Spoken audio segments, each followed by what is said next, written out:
Untuk metode statistika, ya kita STK 211, kita masuk ke pertemuan ke-6, kita akan membahas mengenai konsep perubahan acak dan sebaran peluang. Apa itu perubahan acak? Jadi kalau dalam statistika, semuanya itu akan bermain dengan perubahan acak atau random variable, yaitu satu pengukuran, jadi numerical measurement, jadi suatu pengukuran yang bersifat numerik, ya, dari kejadian yang acak. Jadi misalkan kemarin kita melihat kalau orang dari mahasiswa yang ambil metode statistika itu ada kemungkinan dia gagal atau sukses. Ya, berapa banyak yang lulus metode statistika atau berapa yang banyak yang gagal metode statistika. Nah, kejadian dari masing-masing individu ini gagal lulus itu kita sebut sebagai fenomena yang acak. Nah, kemudian kita tertarik terhadap numerical measurement-nya, suatu angka. Jadi kita tertarik pada berapa peluang seorang mahasiswa untuk lulus gitu ya, dan berapa peluang mahasiswa untuk gagal di mata kuliah metode statistika. Dari mana pendekatannya?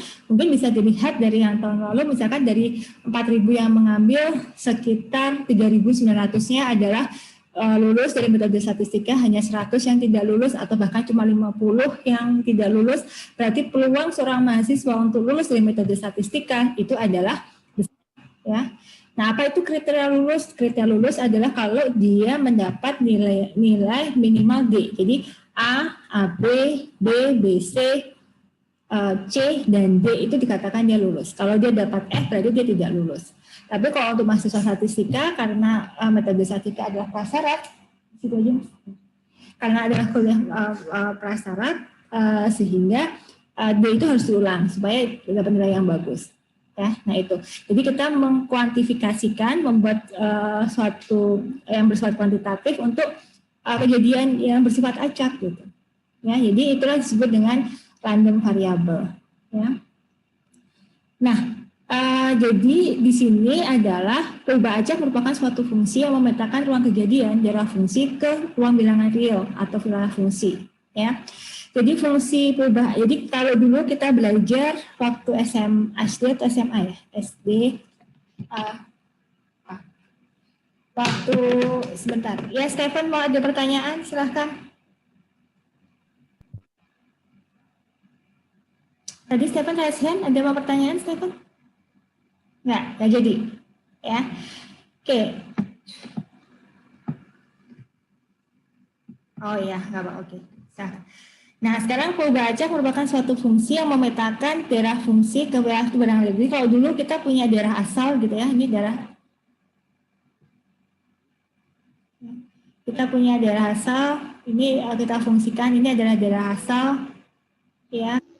Kita punya wilayah fungsi gitu ya, ini atau daerah hasil gitu ya, dulu kita belajar, kemudian kita petakan satu-satu. Nah, ini yang disebut dengan kita pemetaan dari suatu ruang kejadian ke suatu bilangan real. Jadi wilayah fungsinya ini adalah suatu bilangan real. Nah, fungsi perubahan acak merupakan suatu langkah dalam statistika untuk mengkuantifikasikan kejadian-kejadian alam. Jadi fenomena lulus atau tidak lulus, misalkan pelemparan sebutir dadu angka 1, 2, 3, 4, 6, 5, 6 dan seterusnya, itu adalah kita coba bikin kuantifikasinya.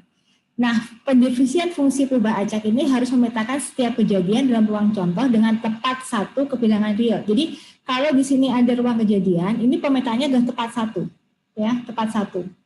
Nggak mungkin di satu di sini itu akan berdasar ke dua nilai, ya. Pasti dia akan dipetakan ke satu. Kalau ini memungkinkan, tapi tidak mungkin satu nilai ini akan menjadi kedua nilai, ya. Ini nggak mungkin. Tapi kalau dua nilai mengarah ke satu nilai di sini itu memungkinkan. Nah, simbol perubahan acak dituliskan dalam huruf besar. Jadi simbol perubahan acak itu kalian tuliskan dalam bentuk besar, X, Y, Z, A, B, C, dan seterusnya. Dan nilai dari perubahan acak itu kita tuliskan dalam huruf kecil, X, Y, Z. Ya, ini penting. Jadi nilainya kita tuliskan dalam bentuk kecil. Nah, ini sebagai contoh, misalkan pelemparan sebutir dadu bersisi 6 yang seimbang. Nah, kenapa selalu kita mulai dari sebutir dadu yang bersisi 6 supaya memudahkan kita membayangkan apa itu perubahan acak, ya. Kalau kita pelemparan sebutir dadu bersisi 6, maka kita punya ruang sampelnya adalah yang muncul angka 1, 2, 3, 4, 5, dan 6, ya. Nah, misalkan kita definisikan suatu perubahan acak. Jadi X ini sebagai munculnya sisi dadu yang bermata genap. Berarti nilai X ini nilainya adalah 0 dan 1. 0 ini jika muncul angka ganjil, gitu ya, angka ganjil. Dan satu ini jika muncul angka genap.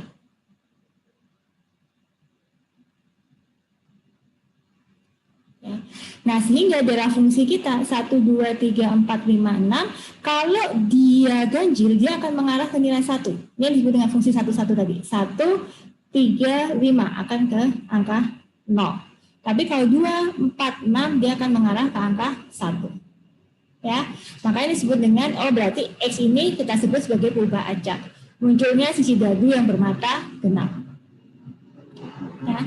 Nah, tipe perubahan acak itu ada dua, ada diskret dan ada kontinu. Apa itu diskret? Diskret itu adalah jenis nilai dari suatu perubahan acak yang dapat dicacah atau countable. Ya, misalkan 0, 1, 2, 3 dan seterusnya. Cacah, jadi nggak mungkin pecahan. Jadi 2, 4, 5, 6, 7 dan seterusnya. Kontinu, nah kalau kontinu ini perubahan acak yang bersifat uncountable, tidak dapat kita cacah. Dia berada pada selang interval tertentu. Misalkan adalah Y adalah waktu yang diperlukan untuk berangkat ke tempat kerja. Waktu yang diperlukan untuk berangkat ke tempat kerja, misalkan seseorang berangkat kerja dalam menit, dia butuh waktu 10 sampai 60 menit. Jadi nilainya bisa bervariasi antara 10 sampai 60 menit dan dia bisa pecahan, ya. Tidak harus, jadi dia bersifat uncountable. Itu disebut dengan kontinu. Nah, minggu depan pertemuan kita terakhir kita akan membahas tentang perubahan acak yang bersifat kontinu. Hari ini kita akan membahas tentang perubahan acak yang bersifat diskret. Apa itu diskret? Adalah dan dapat dicacah, countable. Berapa peluang X sama dengan 0, berapa X sama dengan 1, 0, 1, 2, dan 3, dan seterusnya itu kita sebut dengan perubahan acak diskret. Ya. Nah, kita akan bahas satu persatu. Di sini misalkan kita punya fungsi peluang perubahan acak diskret, jadi misalkan X adalah suatu perubahan acak diskret, jadi kita punya perubahan acak X misalkan ya, kita ambil sebuah acak diskret. Nah, ini misalkan adalah kalau dalam pelemparan tadi, sebutir dadu yang setimbang, maka X ini kita definisikan adalah munculnya sisi dadu yang bermata genap. Ya. Maka nilai X, jadi X kecil, jadi X-nya itu bisa bernilai 0 dan X-nya adalah bernilai 1. Ya. Maka X ini kita tuliskan dalam bentuk huruf kecil. Ya. Nah, fungsi peluang dari suatu perubahan acak diskret menampilkan nilai dan peluang dari perubahan acak tersebut. Jadi ini disebut dengan fungsi peluang. Fungsi peluang. Kenapa ini disebut dengan fungsi peluang? Ya, kenapa ini disebut dengan fungsi peluang? Ini disebut dengan fungsi peluang karena ini ada X, ini adalah nilai dari perubahan acak itu, kemudian ini ada nilai peluangnya. Ya. Peluang X sama dengan 0 adalah setengah dan peluang X sama dengan 1 adalah setengah. Ya, jadi kita bisa tuliskan itu. Nah, jumlah total nilai peluang dari semua kemungkinan nilai perubahan acak sama dengan 1. Jadi kalau peluang ini harus lebih besar. Peluang X sama dengan 0 ditambah peluang X sama dengan 1 itu sama dengan 1. Ya, ini. Kalau dijumlahkan semuanya, dia akan sama dengan 1. Nah, peluang dari sembarang kejadian dapat dibentuk dengan menambahkan peluang dari kejadian tersebut. Jadi misalkan, kalau saya tertarik peluang X sama dengan 0, tadi karena 0 itu adalah munculnya angka bersisi ganjil, maka dia penjumlahan dari peluang pada saat muncul angka 1, angka 3, dan angka 5. Ini harusnya 6. Ya. Angka 1, angka 3, dan angka 5. Jadi berapa peluang masing-masingnya adalah 1/6 tambah 1/6 tambah 1/6. Jadi 3/6, jadi kita dapat peluangnya adalah sama dengan setengah. Hal yang sama berlaku juga untuk peluang X sama dengan 1. Peluang X sama dengan 1 ini berarti peluang sama dengan 2 tambah peluang sama dengan 4 ditambah peluang sama dengan 6. Jadi ini 1/6 tambah 1/6 tambah 1/6 adalah 3/6 sama dengan setengah. Ya. Paham ya sampai sini? Jadi itu artinya. Nah, sekarang sebaran peluang itu tergantung dari sebaran peluang kejadiannya. Jadi bisa jadi saya mendefinisikan itu, tapi bisa jadi karena saya menghitung dari kejadian yang berbeda. Jadi misalkan gini, saya definisikan perubahan acak tadi, munculnya sisi dadu yang bermata genap. Nilainya sama dengan 0,1. Tapi 0 ini kita hitung dari yang bersisi ganjil. Ya, sedangkan yang 1 ini kita hitung dari yang bersisi genap. Karena ini fokus kita. Ya. Tapi saya definisikan perubahan acak lain Y sebagai munculnya sisi dadu yang bermata ganjil. sisi dari yang bermata ganjil sama-sama dengan 0 sama 1. 0 itu jika apa? 0 itu jika kebalikannya, jika muncul sisi genap. Ya. Dan 1 jika dia muncul sisi ganjil. Nah, nilainya sama. Sama-sama peluang Y sama dengan 0,1 setengah-setengah, di sini juga setengah-setengah. Tapi kedua perubahan acak ini berbeda makna. Jadi tergantung dari sebaran kejadiannya. Nah, makanya penting sekali di sini kita mendefinisikan perubahan acak. Apakah kita akan memandang dari sisi yang bermata genap atau dari sisi yang bermata ganjil? Ya, ini penting.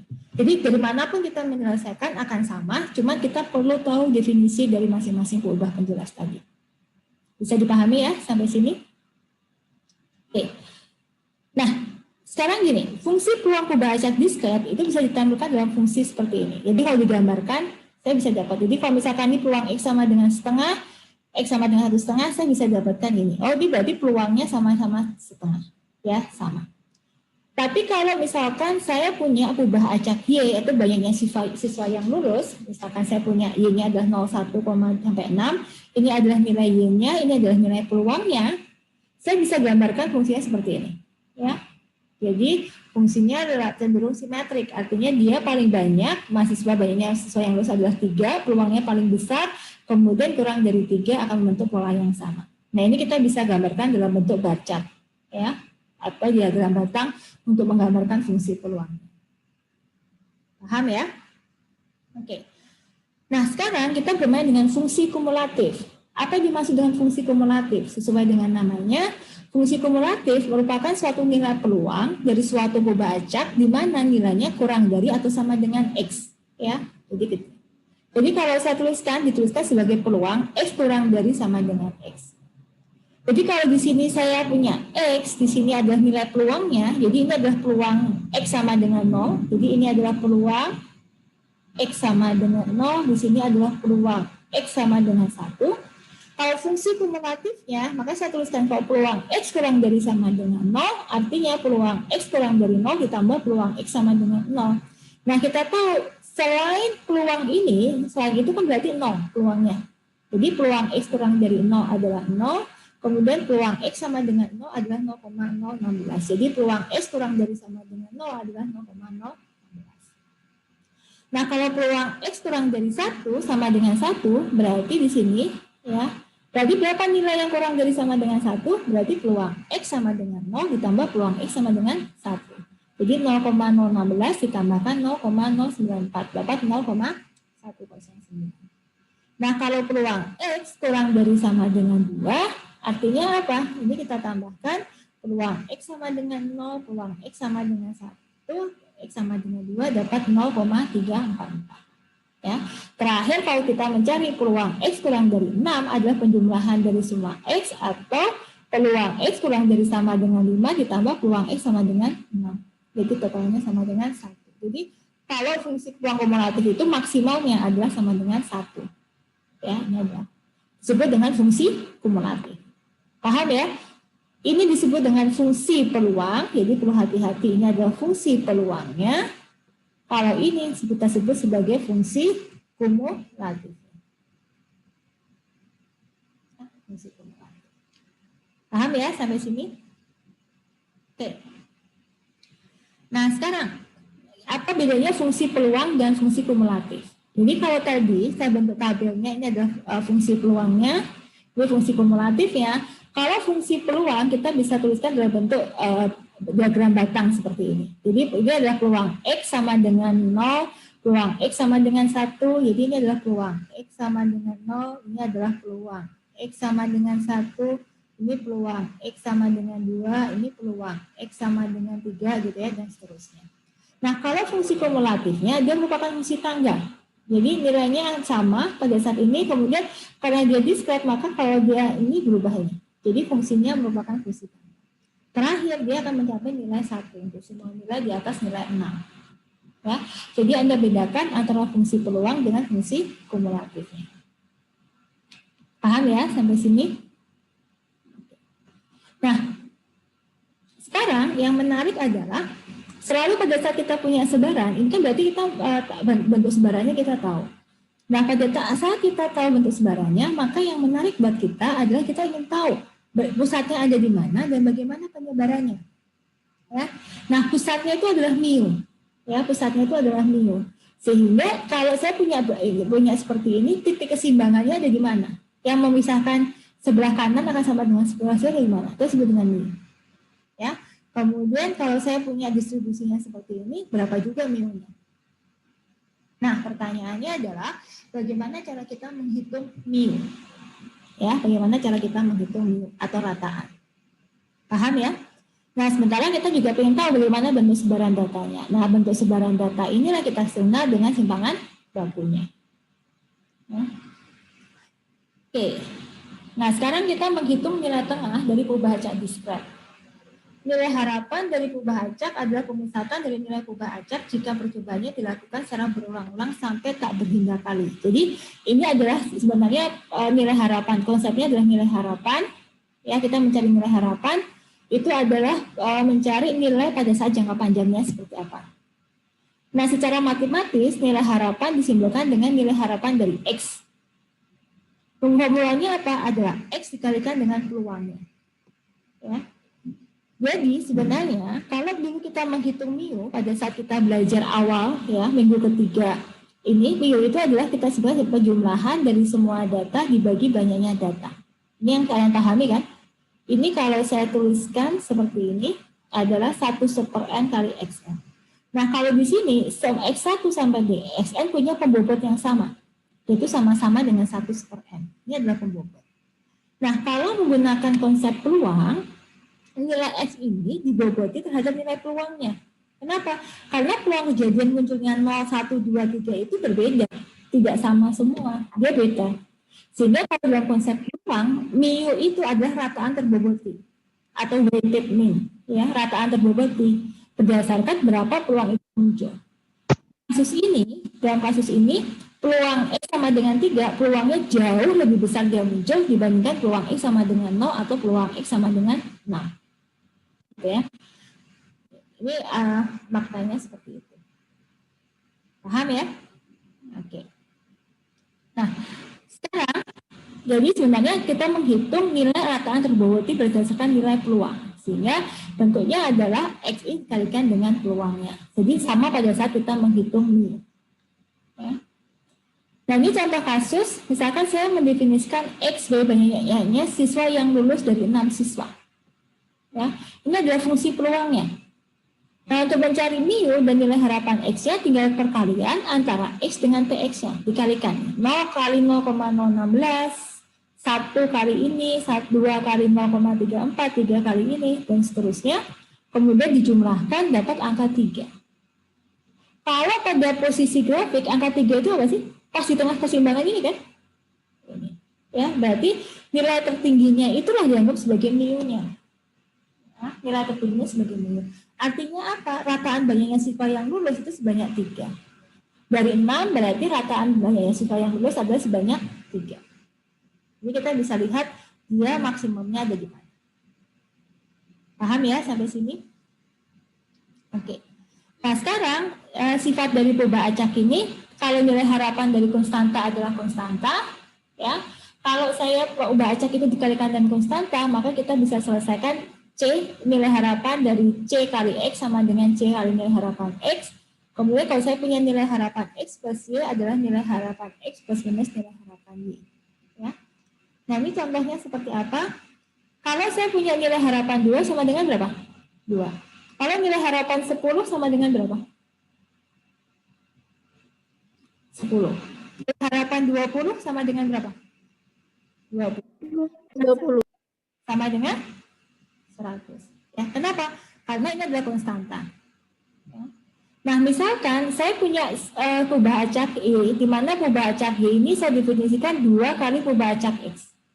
Maka untuk mencari nilai harapan Y, saya tahu bahwa nilai harapan X ini sama dengan 3, maka untuk mencari nilai harapan Y, saya berarti apa? Nilai harapan dikalikan 2X. Berarti ini sama dengan nilai harapan dari X-nya. Jadi 2 kali 3 sama dengan 6. Kalau saya punya perubahan acak Z, ya, di mana Z ini adalah 10X, maka untuk mencari nilai harapan Z, apa yang saya lakukan? Boleh Anda hitung dengan awal, tapi kalau mau Anda berarti tinggal kalikan adalah 10.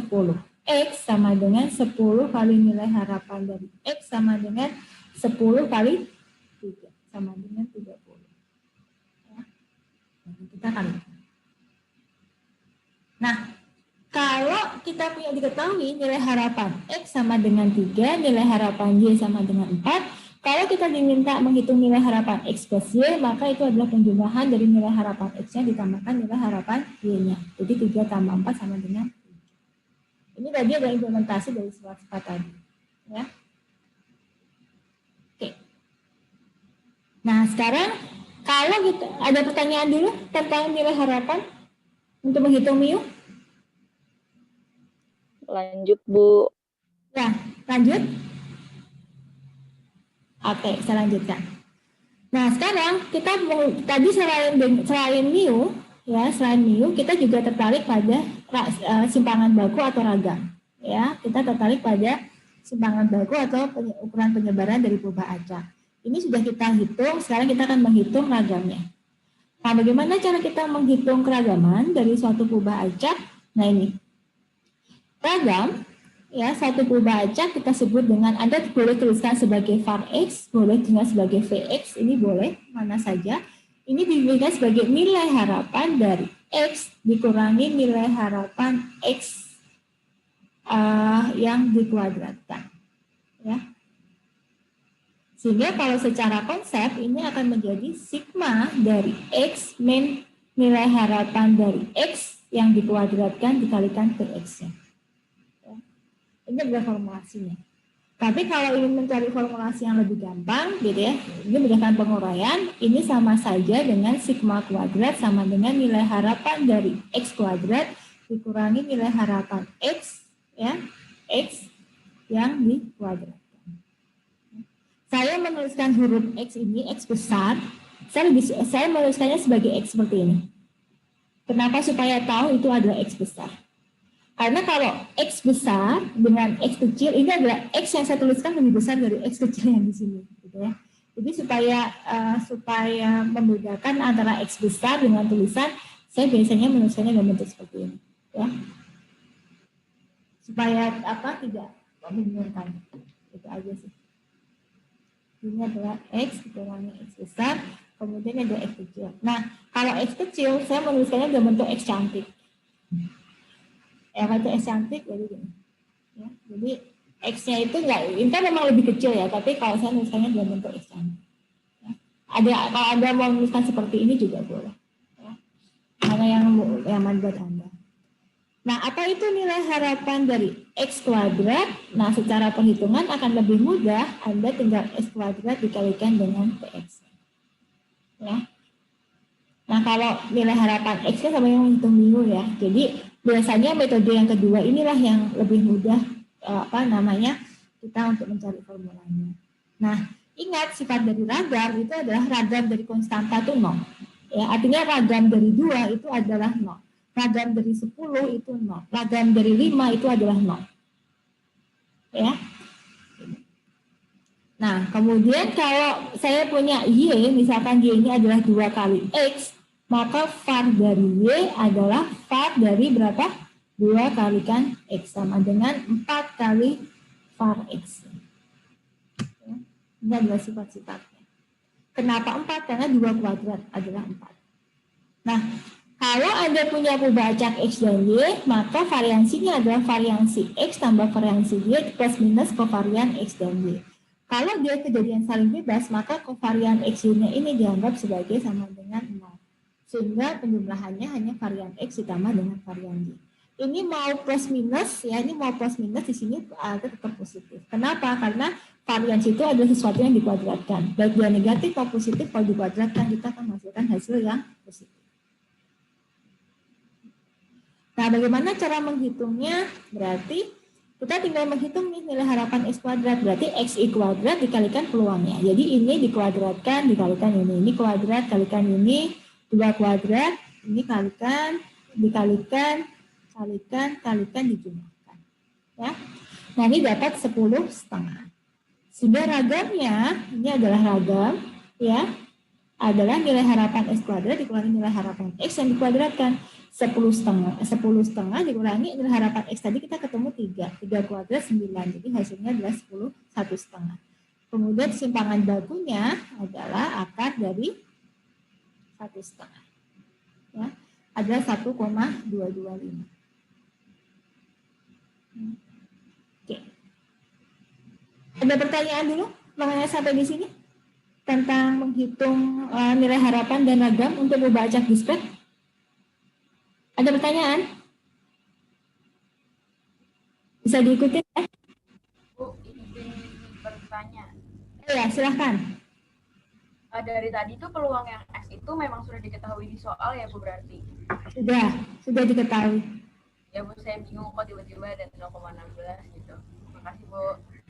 Ya, kalau di soal bisa Anda harus mencari dulu atau diketahui. Di sini karena saya lebih mengedepankan adalah bagaimana cara menghitung mu dan nilai harapan X kuadrat, maka saya peluangnya adalah given. Ya, peluangnya adalah given. Tapi nanti kalau kalau dalam program solving sendiri Anda memang harus mencari nilai peluangnya dulu baru mencari mu dan nilai harapannya. Gitu ya. Nah. Oke, ada pertanyaan lagi sampai sini? Oke, kalau nggak ada, saya lanjutkan. Di sini adalah kita berbicara mengenai sebaran khusus. Jadi beberapa sebaran kalau ada identifikasi dari awal, maka akan mudah bagi Anda untuk menyelesaikan kasus tersebut, gitu ya. Jadi misalkan ini sebaran khusus untuk ubah acak diskret. Kita hanya akan membahas untuk yang Bernoulli dan binomial, ya. Nah, apa itu ciri ubah acak yang bersifat Bernoulli? Jadi Bernoulli itu hanya ada satu kejadian, sukses atau gagal. Berapa peluang seorang mahasiswa untuk lulus dari kuliah metode statistika? Apakah 50%, apakah 60%, apakah 20%? Ya, kita hanya mengamati dari satu orang mahasiswa, dia sukses atau gagal. Berapa peluang seseorang terkena serangan COVID? Jadi satu orang ini terkena COVID atau tidak? Paham ya? Berapa pelemparan sebutir sekeping mata uang? Kalau sekeping mata uang ada gambar angka, akan muncul angka atau muncul gambar. Ya, itu berarti kejadiannya biner. Jadi sukses gagal laki-laki, perempuan, kena COVID atau tidak gitu. Paham ya?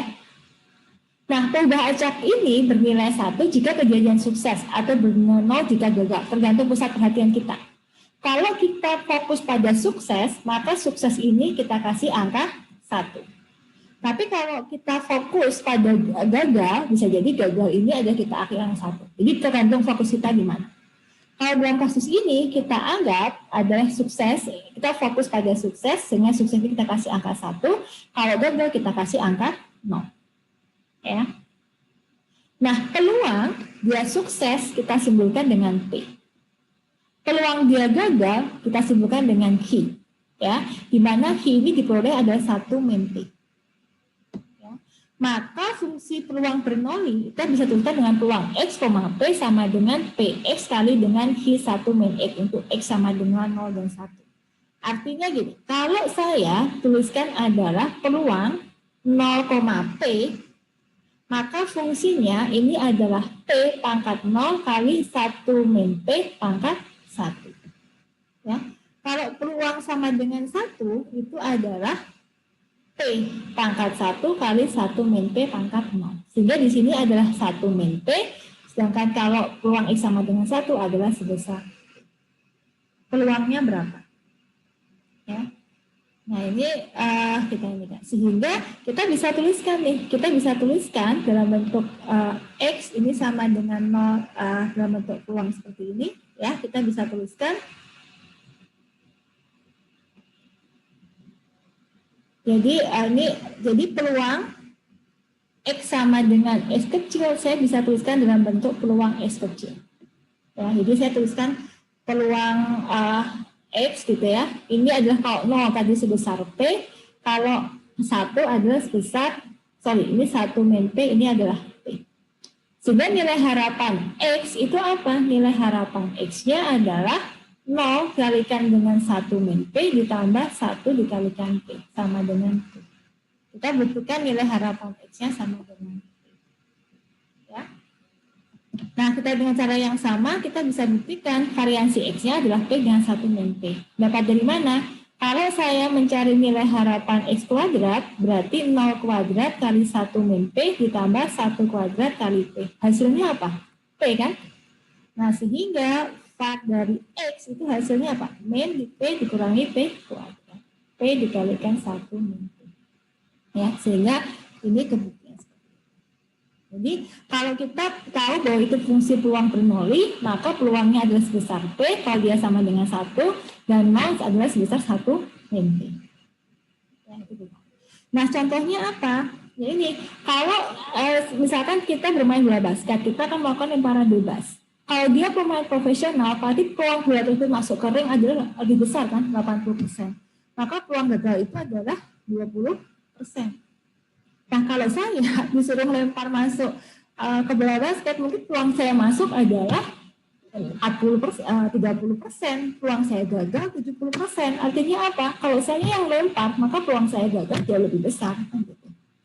Nah, ini adalah bahasa yang kita katakan. Nah, kalau dalam konteks Bernoulli, kita bisa tuliskan sebagai X itu adalah lemparan bebas, X sama dengan 0 itu jika gagal masuk ring, X sama dengan 1 jika berhasil masuk ring. Peluang X sama dengan 0 adalah 20%, peluang X sama dengan 1 adalah 80%, nilai harapan X tadi sama dengan P, berarti dia 80%, dan varian X-nya adalah 1 dikalikan 1 min P, adalah 0,16. Dan ini kalau kita bawa dalam konteks peluang, ya, nilai harapan.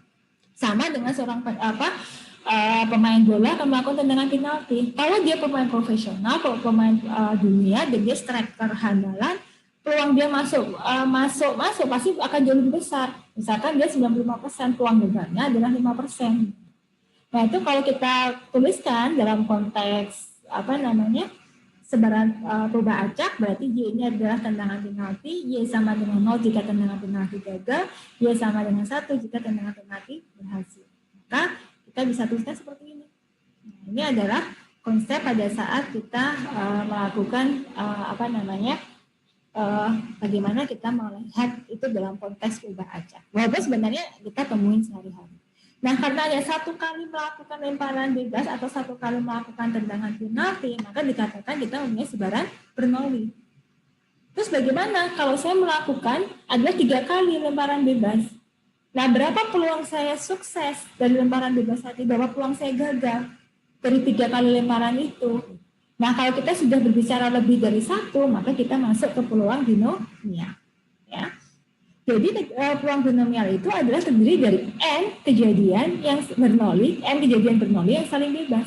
Tadi kalau satu kali melempar lemparan bebas itu adalah Bernoulli, kalau saya punya 3 kali kesempatan, berarti masing-masing kan bukan kejadian Bernoulli kan? Saya punya 3 kali kejadian Bernoulli. Atau kalau saya melakukan 5 kali lemparan bebas, berarti saya punya 5 kejadian Bernoulli yang saling bebas. Karena asumsinya pada saat saya melakukan lemparan bebas, kesempatan pertama dengan kesempatan kedua itu adalah 2 kejadian yang saling bebas, tidak ada pengaruhnya, gitu ya.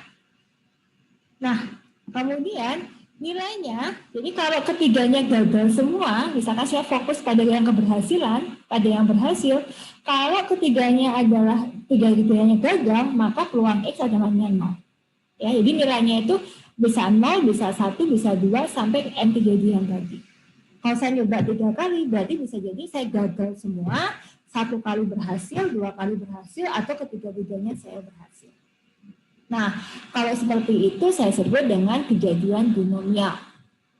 Nah, saya lebih suka nanti menerangkan fungsi dari kejadian binomial ya dengan dari ilustrasi seperti ini. Nah, X ini saya definisikan sebagai banyaknya lemparan bebas yang sukses. Ya, saya bisa melihat dari yang sukses. Boleh nggak Bu, saya mendefinisikan dari yang gagal? Boleh. Ya, silahkan. Anda yang penting definisi banyaknya kejadian yang sukses atau kejadian yang gagal itu jelas. Pada saat Anda mendefinisikan perubahan acak. Ya, oke. Kita melihat dari banyaknya lemparan sukses yang dari 3 lemparan. Ya, peluang sukses untuk sekali melakukan lemparan, jadi kita punya peluang sukses untuk melakukan lemparan bebas itu sebesar P. Ya, terserah mau P-nya berapa. Dan peluang ini sama untuk 3 kali lemparan. Ya, sama untuk 3 kali lemparan. Nah, sehingga kalau saya punya 3 kali kesempatan, kalau tiga-tiganya sukses, berarti saya tulis X sama dengan 3. Ya, berarti kalau di sini peluang sukses, berarti ada peluang sukses saya berapa? P pangkat 3 kan? Yang gagalnya berapa? 0. Jadi di sini adalah P pangkat 3, 1 min P pangkat 0. Nggak ada yang gagal, nggak ada yang gagal, semuanya sukses. Nah, ini bisa saya tuliskan sebagai kombinasi 3 dari 3. Ya, P pangkat 3, 1 min P, 3 min 3. Nah, bagaimana kalau saya hanya sukses 2? Berarti ada kemungkinan lemparan pertama saya gagal, lemparan kedua saya gagal, lemparan ketiga saya gagal. Ada berapa kemungkinan? Ada 3 kali kemungkinan. Berarti di sini, berarti yang sukses adalah 2, yang gagal adalah 1. Kalikan berapa? Kalikan 3. Kenapa kali 3? Karena kita punya 3 kali kesempatan. Nah, ini kita bisa tuliskan dalam bentuk peluang. Peluang X sama dengan 2. Berarti artinya kombinasi 32, P pangkat 2, 1 min P pangkat 3 min 2. Ya.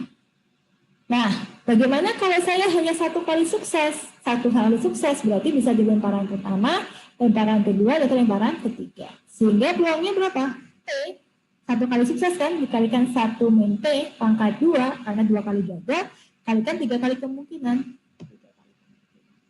Sehingga ini bisa saya bentuk dalam bentuk formula umum adalah peluang X sama dengan 1, kombinasi 31, P pangkat 1, 1 min P pangkat 3 min 0. Ya.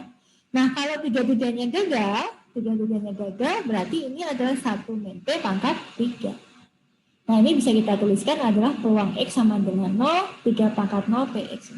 Jadi secara umum, kalau saya punya peubah acak Bernoulli, ya, ini saya bisa tuliskan sebagai NX, ya, P pangkat X dikalikan 1 min P pangkat N min X.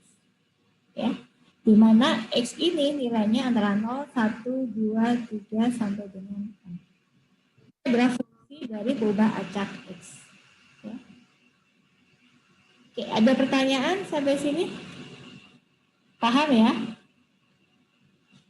Jadi kita menghitung berapa banyaknya kejadian yang sukses. Kalau saya punya 10 mahasiswa, saya mau berhitung berapa banyaknya siswa yang lulus. Fokus saya adalah lulus atau tidak lulus. Saya punya 10 siswa ini punya tingkat kemampuan yang sama, peluang mereka untuk lulus adalah sama. Pertanyaan saya adalah berapa banyaknya mahasiswa saya yang lulus adalah sebesar 8. Nah, itu kalau kejadian seperti itu kita bisa selesaikan dengan menggunakan kejadian binomial. Ya.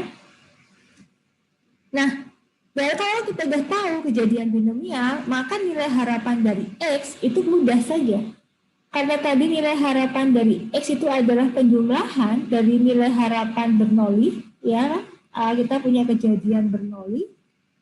Kalau Bernoulli tadi nilai harapannya adalah sebesar P, maka kita akan punya sebanyak N kali. Berarti N dikalikan P.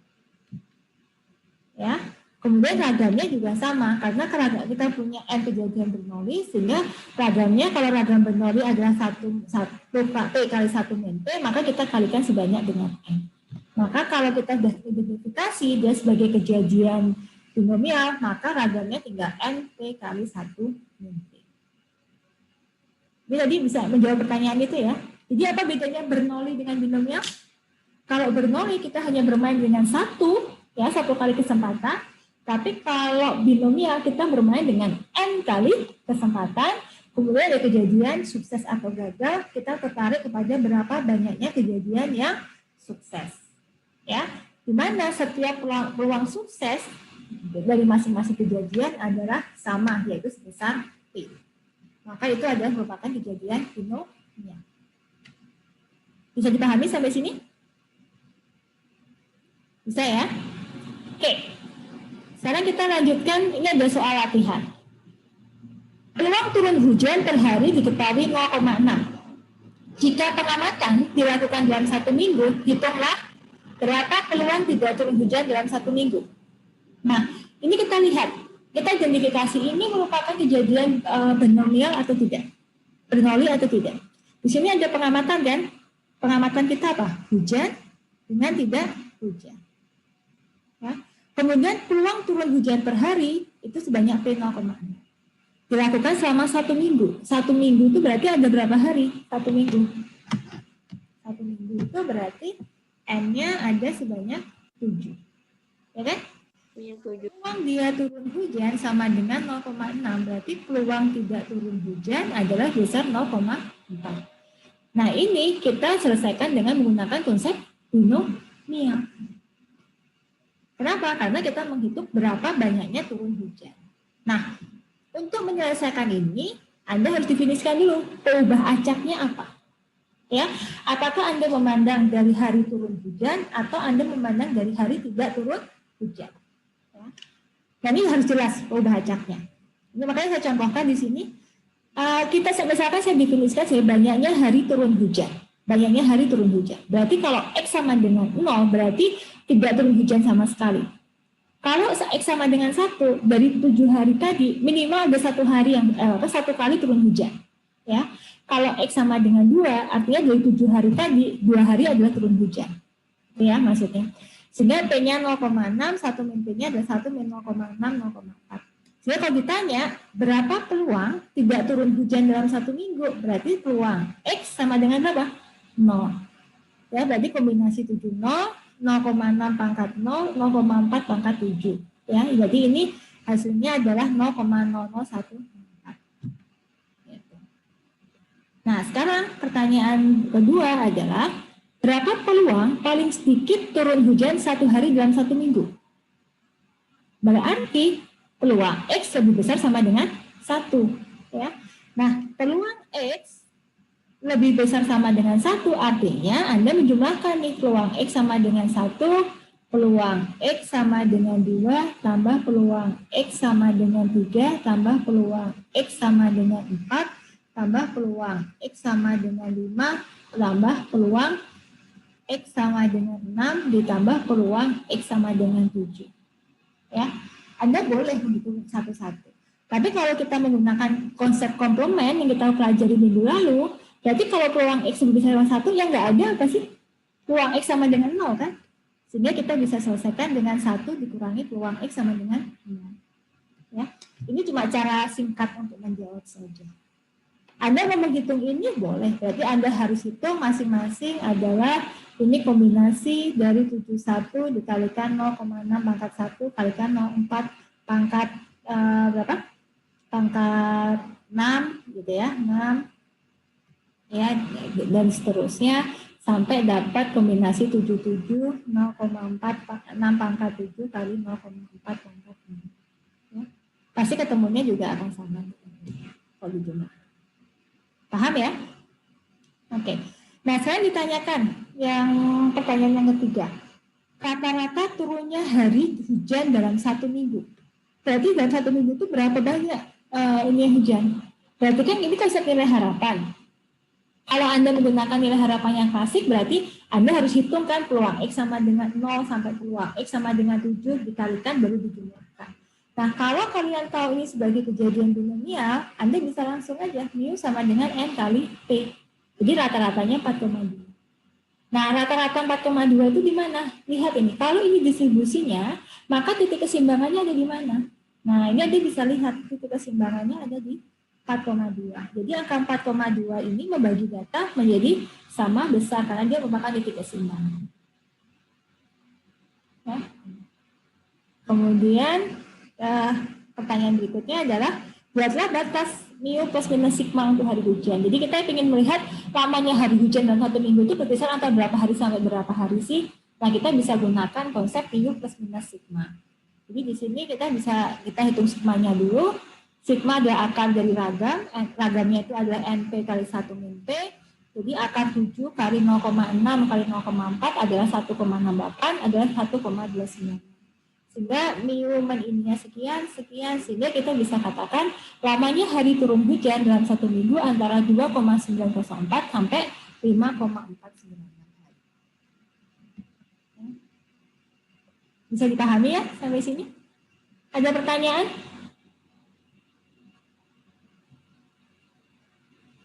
Oke, kalau nggak ada pertanyaan, ini Anda juga bisa menyelesaikan dari banyaknya hari tidak turun hujan.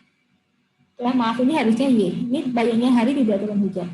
Y ini nilainya bisa 0, 1, 2, 3, 4, 5, 6, 7. Angka Y sama dengan 0 itu apa? Kalau Anda memandang Y banyaknya hari tidak turun hujan, Y sama dengan 0 itu adalah hari hujan. Dalam satu minggu hujan terus. Ya, dalam satu minggu berarti hujan terus. Tapi kalau Y sama dengan 7, artinya apa? Dalam satu minggu tidak turun hujan. Ya, agak kebalikan dengan tadi. Makanya penting sekali Anda mendefinisikan perubahan acak Anda, apakah Anda memandang dari banyaknya hari tidak turun hujan atau memandang dari banyaknya hari turun hujan. Nah, di sini P-nya adalah 0,4, ya, karena fokus kita ke tidak turun hujan, sedangkan satu P-nya adalah 0,6. Sehingga kalau ditanya, pertanyaan pertama adalah berapa peluang tidak turun hujan dalam satu minggu, berarti kita mencari peluang Y sama dengan 7. Ya, dapat nilai sama. Nah, kalau ditanya yang kedua, itu adalah apa nanti? Yang kedua ditanya berapa peluang paling sedikit turun hujan satu hari dalam satu minggu, berarti peluang Y kurang dari sama dengan 1. Ya, ini 1. Berarti kalau Y kurang dari paling sedikit 7. Maaf, ini harusnya 7. Ya. Y kurang dari sama dengan 7. Berarti ini 1 dikurangi peluang Y sama dengan 7. Ini adalah nilainya ini. Nilainya apa? Nilai N kali P, P-nya adalah 0,4, jadi ini 2,8. Nah, ini berarti lamanya hari dalam satu minggu 1,5 sampai 4,95 hari. Nah, artinya apa? Ini bisa menunjukkan bahwa kalau peluang itu menunjukkan bagaimana posisinya, sebenarnya dia nggak berubah. Posisi mu di sini, yang berubah itu pergerakan di bawahnya. Gitu. Pergerakan di bawahnya titik keseimbangannya seperti apa. Nah, peluang ternyata mempengaruhi. Kalau peluangnya lebih besar, maka ini cenderung mengumpul di nilai-nilai yang besar. Kalau peluangnya lebih kecil, akan cenderung mengumpul di nilai-nilai yang lebih kecil. Nah, ini artinya seperti itu. Jadi sebenarnya kita mau bicara dari banyaknya hari tidak turun hujan atau dari banyaknya turun hujan, itu sama. Tergantung dari bagaimana kita menginterpretasikan itu. Paham ya? Ada pertanyaan sampai sini? Bisa diikuti? Ya. Oke, baik, kalau tidak ada pertanyaan, mudah-mudahan jelas apa yang dimaksud dengan binomial dan Bernoulli dan bagaimana cara menghitung nilai harapan dan simpangan baku, dan Anda bisa paham bagaimana cara memanfaatkan informasi mu dan sigma untuk kasus binomial. Ya. Ada pertanyaan sampai sini? Oke. Kalau nggak ada pertanyaan, ya, saya kira cukup sampai di sini, ya. Sampai kita ketemu minggu depan. Ya. Saya akhiri. Assalamualaikum warahmatullahi wabarakatuh. Waalaikumsalam Waalaikumsalam warahmatullahi wabarakatuh.